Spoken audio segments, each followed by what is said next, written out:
So now that you understand how much your business could be worth and how the business buyers will value your business, depending on the size, the industry, the growth patterns of your business, and the type of buyer, let's talk about the process of actually selling your business. How long does it take? What are the various steps? What are some of the pitfalls to avoid? Let's jump in. So here is our general timeline for preparing and marketing a business for sale, and then ultimately leading our clients to a successful closed transaction. That means a wire in your bank account.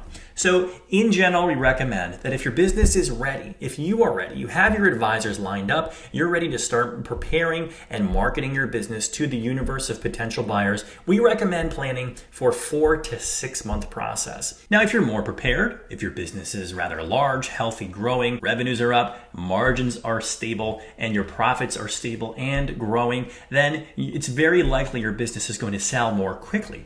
Why? Because attractive assets that have growth, that have systems, that have the right people in place, and that have been prepared to sell, typically will sell faster, and many times have an easier process along the way with fewer failed offers, with a higher quality buyer pool, and ultimately a happier seller, which is you in this case. So in the first month, in general, we help our clients prepare the marketing materials, and that's where we do an initial analysis of the business. We look at all of the financial information that we need to know to be able to properly market a business. We look at all the financial information that a buyer will look at to develop a valuation and a deal structure that they will ultimately present to you. So we do all of the work up front to look at the financial information and gather our own opinion and thesis for marketing your business to the buyer universe. Then we draft what's called an offering memorandum. It's essentially a detailed business plan or write-up of your business that explains the history, the operations, where all of your locations are, how you generate revenues, the positive and some of the negative trends and things that have happened in your business over the last several years. We also paint a picture that this business in the hands of a capable and quality buyer will certainly be a healthy, growing asset. And these are all things that we do in the initial 1 to 2 months of looking at your business. And then we even establish the potential buyers list. We have a database of thousands of potential buyers, ranging from strategics to financial, and yes, even individuals who contact us over the years who want to be on our buyers list. So we build all these materials in the first 1 to 2 months, and we then prepare to go to market. So the second phase, which is generally month 2 to 3 or 5 to 8 weeks, then that is where we will make the decision to potentially list your business on one of the several business for sale websites. If it's a smaller business, we will then contact a number of buyers who are in our database. And again, this is family offices, this is private equity firms, this is strategic companies. We will then secure confidentiality agreements with the interested buyers. So once we send typically a 1 or 2 page document, we call it a teaser. It's a rough introduction of the high level, very important points, metrics of your business, and it's actually confidential. We don't put the business name on it. Once the potential buyers sign an NDA, then that gives us and you the ability to confidentially give the offering memorandum to the buyers. They then read it. They look at the information. They determine, is it an asset that they're comfortable with? Is it in an industry that they're comfortable with? Do they have any problems with the business once they know the business's name? In the end, you want to make sure that you've got several quality buyers and even several dozen quality potential buyers, depending on the strength of your company. And as we establish preliminary bid guidelines in this process, then the buyers will move on to the next phase. And that's where you will probably start to receive letters of intent, and that is called an LOI. And that has the general terms of acquisition that they propose today. Those are non-binding offers. Most of them will not go through because it takes one buyer in the end.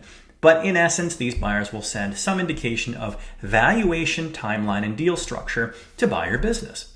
And so the goal here is to have several, even more, quality letters of intent at a rather specific time, which would be typically at the end of 2 and maybe 3 months into the process, where we have a handful of potential buyers who are serious, who are qualified, who have presented good offers, who presented well, and who want to move on to the next phase. The next phase at this point is due diligence. And that's where the potential buyers who have submitted initial indications of interest will then get access to a data room. And we prepared the data room with you. It's an electronic data room, it's confidential, it's secure. And in essence, we will give access to a select number of documents, financial, operational, legal, that you and our firm and your advisors, including your attorneys, will determine should be presented to the potential buyers. And at this point, the very serious buyers might have their attorneys, might have their other staff, might have their CPAs, or if they're a large enough company, their investment bankers look at the materials that we present. We have a standard set of materials that we initially present to the buyers, and at this point, you will then start to receive other requests from the buyers. Some buyers want to focus more on the financial information. Other buyers might want more legal information or contract information about your clients. But in the end, we start to see the common themes. And we start to build the other materials with you and your finance staff and your legal staff and your internal team to present more information to the buyers. As we go through this process, what you're going to see is you might start off with, let's say, 10 interested buyers.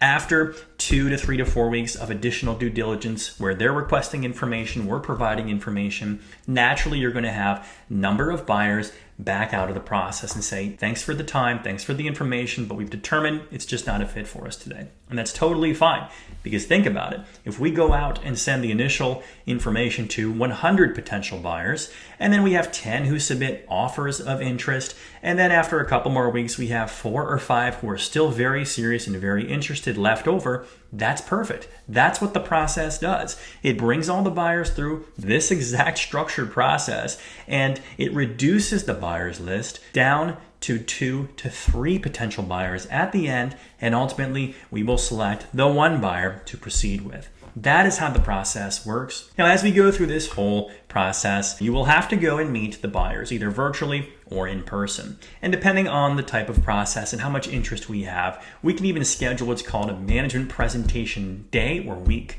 And that's where we can have several of the most serious and qualified buyers come and meet you, either at your office or in an offsite location. And that's where we will help you prepare a presentation to present a slide deck with all of the information that the serious buyers need to know and should know if they're considering buying your business. And so this management presentation process can take several weeks. And then after that process, we will very likely see several of the buyers back out. Thank you for the time, but we're not interested. This is no longer a fit, and that's totally fine.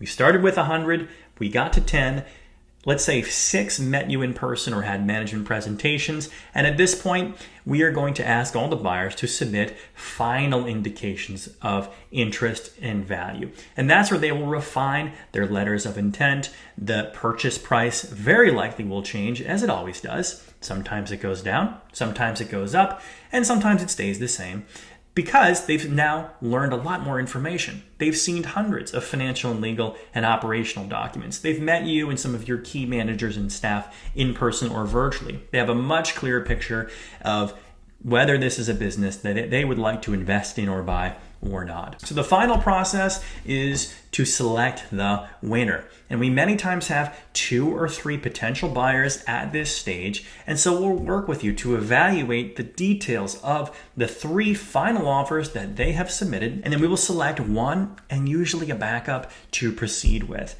And this is where they've gotten all the information that they need financially, legally, operationally to make a final decision and investment offer. And they will start to begin the legal documentation. And that's where you and we and your legal counsel and the potential buyer will bring their attorneys together and start to draft the asset purchase or the stock purchase agreement. And at this point, you need to continue to run your business just as you would, because still they're going to have a final closing, basically checklist, and they'll probably ask for 1 or 2 more months of closed financials to ensure that the business is still healthy and growing.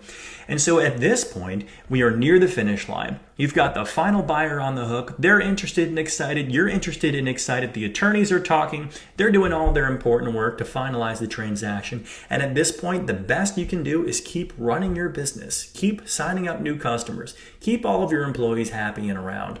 Make sure your business continues to run no matter what, as if there's not even a transaction happening, because the day that the deal is set to close, you want everything to be intact. You don't want any major surprises, no financial troubles, no legal troubles, no staff problems. You want the business to continue to run in the same way that you have been presenting it for the last 4 to 6 months to the buyer universe. So this is the process. First couple weeks are gathering the information and building the marketing materials. The next 2 months are contacting buyers, getting initial offers, working through the due diligence process. As the number of potential buyers decreases through the process, the ideal scenario is to have 2 to 3 very serious buyers. We help you select the best one plus a backup, and then we go through the final closing process. And at the end of this successful process, you will have an offer in hand that hopefully will change your life and result in a financial windfall and a life-changing opportunity to sell your business, pass the reins, and transition the business to a new buyer.